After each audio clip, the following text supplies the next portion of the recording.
Good morning మామయ్య. Good morning.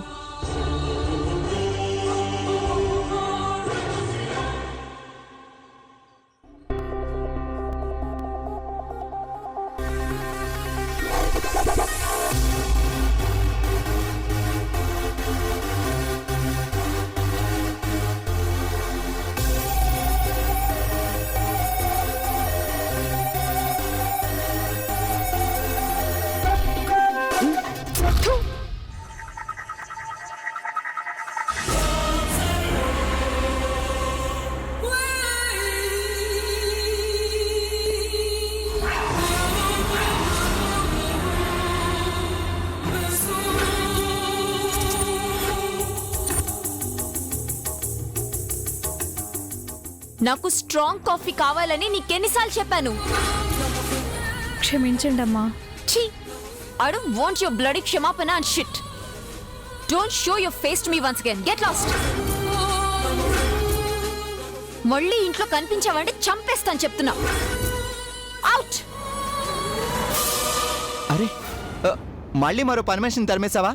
తను వచ్చి నెల కూడా కాలేదు. ఇలా వచ్చిన వాళ్ళందరి మీద కాఫీ కప్పులు టిఫిన్ ప్లేట్లు విసిరి వెళ్ళగొడితే ఎలా నిత్య? నాకదంతా తెలియదు మావయ్య. అర్జెంట్ గా ఇంకో మంచి పని మనిషిని చూడు. That's all. ఆర్డర్ వేయడం ఈజీనే, కానీ ఇప్పటికిప్పుడు ఒక కొత్త పని మనిషి ఎక్కడ దొరుకుతుంది?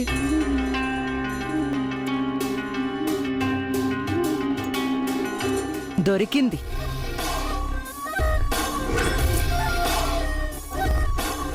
ఏంటి, పాత పని మనిషి ఇంకా గేటు కూడా దాటలేదు, అప్పుడే కొత్త పని మనిషి దొరికేసిందా? నీకు పని మనుషులు కూడా తెలుసా అక్క? నాకు దొరికింది అని చెప్పింది పని మనిషి కాదు, జైకి చెక్ పెట్టే వెపన్, ఆయుధం దొరికింది. నేనేం మాట్లాడుతున్నాను, నువ్వే మాట్లాడుతున్నావు. పని మనిషి కాఫీ చెత్తగా చేసి నాకు కొత్త థాట్నిచ్చింది. ఇన్నాళ్ళు నిత్య నాలాగా టాలెంటెడ్ అని మురిసిపోయాను, ఆరగెంట్ కూడా అని మర్చిపోయాను. ఇది కొత్త ఆలోచన ఏంటి? నిత్యకు చిన్నప్పటి నుంచి కోపం ఎక్కువ, అది పాత విషయమే కదా.